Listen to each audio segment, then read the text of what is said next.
बोलो जयकारा बोल मेरे श्री गुरु महाराज की जय। बोलो साचे दरबार की जय। बोलो श्री नंगली निवासी भगवान की जय। बोलो श्री परमहंस दयाल जी महाराज की जय। गुरुर्ब्रह्मा गुरुर्विष्णु गुरुर्देवो महेश्वरा गुरुर्साक्षात् परम ब्रह्म तस्मै श्री गुरुवे नमः। बोलिए साचे दरबार की जय। श्री सतगुरुदेव भगवान की प्यारी संगत, आप सभी को मेरी हाथ जोड़कर जय सच्चिदानंद, जय गुरांदी। आज 4 मार्च सन 2022 दिन शुक्रवार, फाल्गुन मास की शुक्ल पक्ष की द्वितीया तिथि और आज फुलैरा दूज का पावन दिन है। आज ही रामकृष्ण परमहंस महाराज जी की जयंती है। आज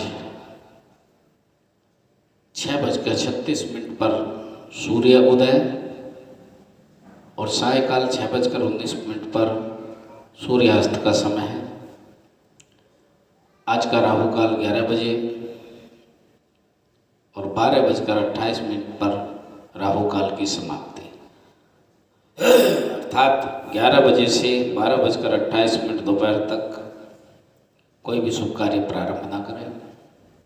आज आप 63वां भाग सुनेंगे। कल आपने 62वां अध्याय सुना। संत महापुरुष किस किस तरह से सपरिवार आकर गुरु महाराज जी को समर्पित हुए।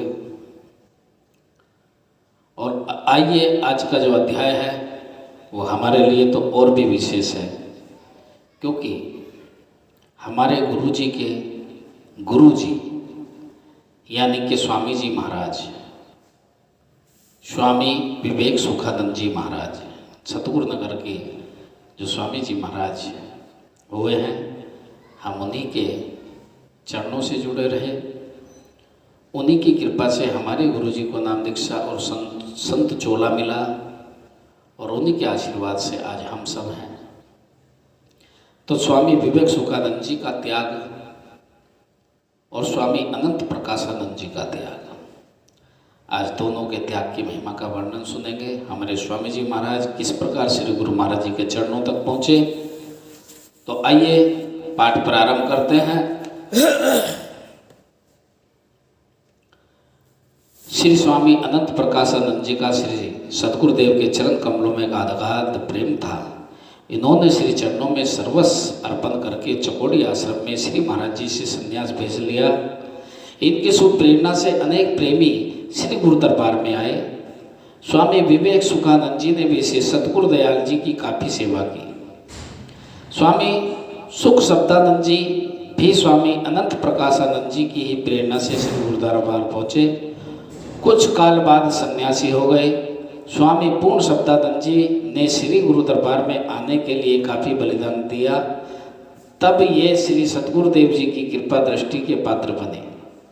स्वामी ध्यान प्रेमानंद जी ऋषि जी के अपूर्व त्याग से श्री गुरु दरबार में प्रेमी भली भांति परिचित हैं। इन्होंने दाता दीनदयाल जी की सच्चे दिल से सेवा की। स्वामी अढोलानंद जी भोले भाले स्वभाव के एक विलक्षण संत थे। इन्होंने श्री स्वामी निजात्मानंद जी की प्रेरणा से श्री महाराज जी के द्वारा संन्यास भेज लिया। स्वामी विचार आत्मानंद जी चकबंदी के एक महान धनाढ्य व्यक्ति थे। स्वामी निज शब्दानंद जी एक मस्त फकीर थे। आप सदा नाम सिमरन में लीन रहते थे। स्वामी निजात्मानंद जी से दीक्षा हुई और कुछ काल बाद इन्होंने श्री महाराज जी से संन्यास भेज ले लिया। आपने पंजाब के सभी प्रमुख स्थानों पर श्री महाराज जी के लंगर की सेवा की। हजारों की संख्या में संतों तथा सर्व संगत के लिए लंगर बनता था। इतने बड़े लंगर का आयोजन स्वामी ज्ञान सत्यानंद जी भली भांति करते थे। स्वामी प्रेम श्रद्धानंद जी भी स्वामी जी की कृपा से श्री महाराज जी की सेवा में पहुँचे थे। इन्होंने भी सच्चे दिल से श्री महाराज जी के लंगर की काफ़ी अधिक सेवा की। श्री स्वामी आत्मा रामानंद जी एक योग्य और विद्वान महात्मा थे। उन्होंने भी श्री महाराज जी की काफ़ी सेवा की और फिर संन्यास भेज ले लिया। स्वामी आत्म शांतानंद जी भी श्री महाराज जी के अन्य प्रेमी थे। स्वामी भक्ति प्रकाशानंद जी, स्वामी अडोल ब्रह्मानंद जी, स्वामी शब्द अलखानंद जी, स्वामी शब्द ज्ञानानंद जी, स्वामी निरीक्षानंद जी, स्वामी अमर शब्दानंद जी, स्वामी ब्रह्मात्मानंद जी, स्वामी शुद्ध प्रेमानंद जी, स्वामी अलख ध्यानानंद जी, स्वामी संत अभेद कृष्णानंद जी, संत ब्रह्म अलखानंद जी, संत सुखरामानंद जी, संत योग्य अडोलानंद जी, संत योग्य अपारानंद जी, स्वामी ध्यान रोशनानंद जी इत्यादि ने पंजाब के भिन्न भिन्न स्थानों में भिन्न भिन्न समय में सद्गुरु शरण प्राप्ति की। और भी अनेक संत महापुरुष हैं जिन्होंने श्री महाराज जी से संन्यास वेश धारण किया। उन सब की गणना करने में लेखनी असमर्थ है। उपरोक्त संतों के अतिरिक्त कुछ और भी प्रेमी ऐसे हैं जिन्होंने श्री महाराज जी के जीवन काल में भी काफ़ी सेवा की और संन्यास भेष श्री सद्गुरु दयाल जी के निज स्वरूप में लीन होने के बाद धारण किया। कुछ महानुभाव ऐसे भी हैं जो काफ़ी समय बाद गुरु दरबार में आए, जिन्होंने बड़ी लगन और प्रेम सहित गुरु दरबार की सेवा की और कर रहे हैं। इन महानुभावों में स्वामी दयाल शब्दानंद जी, स्वामी गुरु सेवानंद जी, स्वामी संतोष दर्शनानंद जी, स्वामी पूर्ण सेवानंद जी, स्वामी अखंड मुक्तानंद जी, संत भक्ति धर्मानंद जी इत्यादि उल्लेख्य हैं। इस प्रकार महापुरुषों के उपदेशों का प्रचार प्रसार करने में अनेक ऐसे संत भी संलग्न हैं जिनके शुभ नाम यहाँ नहीं दिए जा सकते। इसके लिए दास उनसे क्षमा प्रार्थी है। कहने का मेरा मतलब, कितने संत महापुरुषों ने उस काल में श्रीनगरी निवासी भगवान की शरण लेकर, नाम दीक्षा लेकर संत चोला धारण किया। आज उन संतों के शिष्य, फिर उनके शिष्य, और ये परंपरा निरंतर तब से चली आ रही है। सर्वज्ञ देव कर गुरु चरण से मैं प्रीति रे मन, वृथा काहे को जन्म गमावे। गुरु भक्ति करिए तन पायो, वेद कहे अस नित रे। मात पिता भगनी सुत दारा, कोई न तेरा मित्रे। करम डोर बांधे मिल बैठे, जन्म जन्म की रीत रे।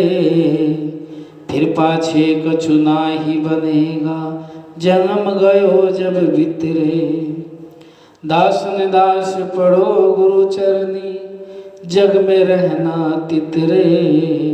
कर गुरु चरण में प्रीत रे मन, प्रता काहे को जन्म गवावे। श्री महाराज जी स्थोईवाला जिला लायलपुर में अपने सत्संग के मुख्य केंद्र चकोड़ी आश्रम में लगभग जनवरी सन 1928 में पधारे थे। उन दिनों परलोक वाली कुटिया विशाल रूप में बन रही थी। महात्मा जन और प्रेमी भक्त अधिकतर परलोक वाली कुटिया में ही रहते थे। आश्रम का निर्माण कार्य निरंतर चल रहा था।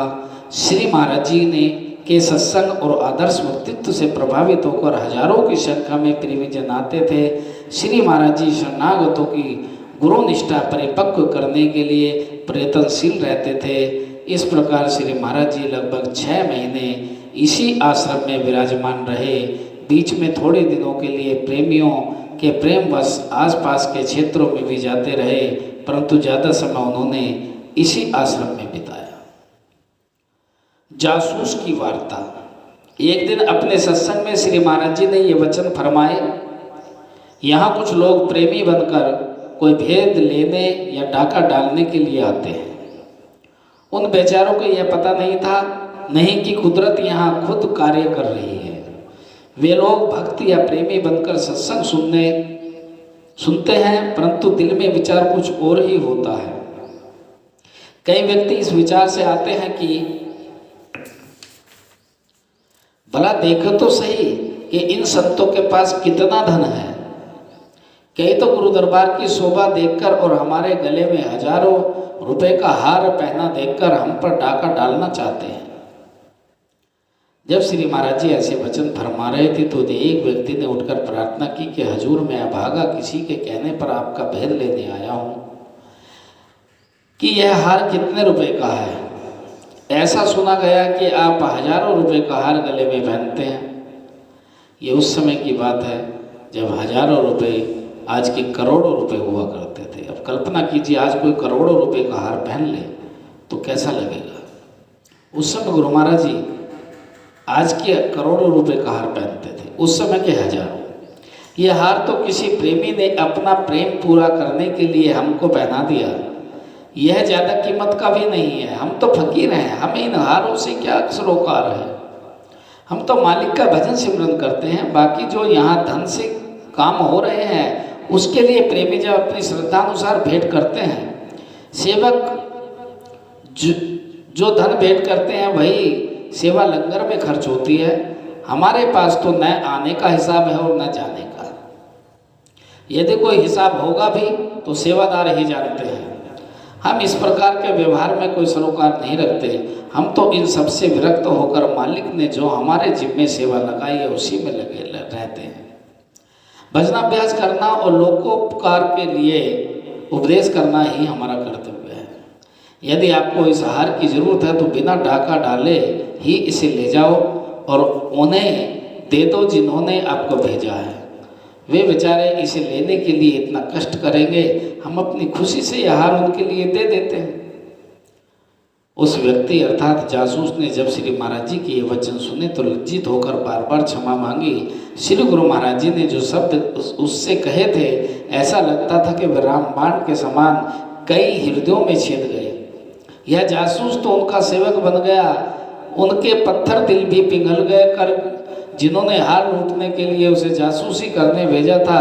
सतगुरुदेव जी के शब्द भला व्यर्थ कैसे जाते। वे लुटेरे भी उनके श्रद्धालु शिष्य बनकर श्रद्धा के फूल श्री चरणों में चढ़ाने लगे। उन्हीं दिनों की बात है कि श्री महाराज जी की कृपा से चकोड़ी आश्रम दिन दुगनी और रात चौगुनी प्रगति पर कर रहा था। इस आश्रम की शोभा दिन प्रतिदिन बढ़ती जाती थी।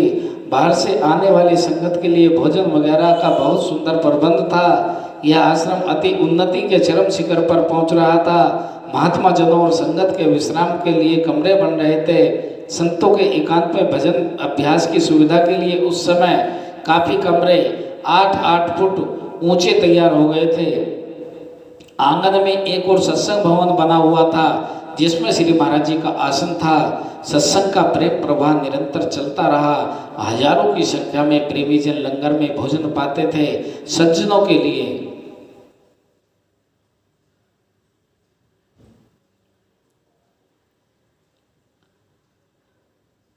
तो ऐसे स्थान भगवत प्रेम के स्त्रोत होते हैं, परंतु अज्ञानी तो ऐसी शोभा देखकर मन में ईर्ष्या करने लगते हैं।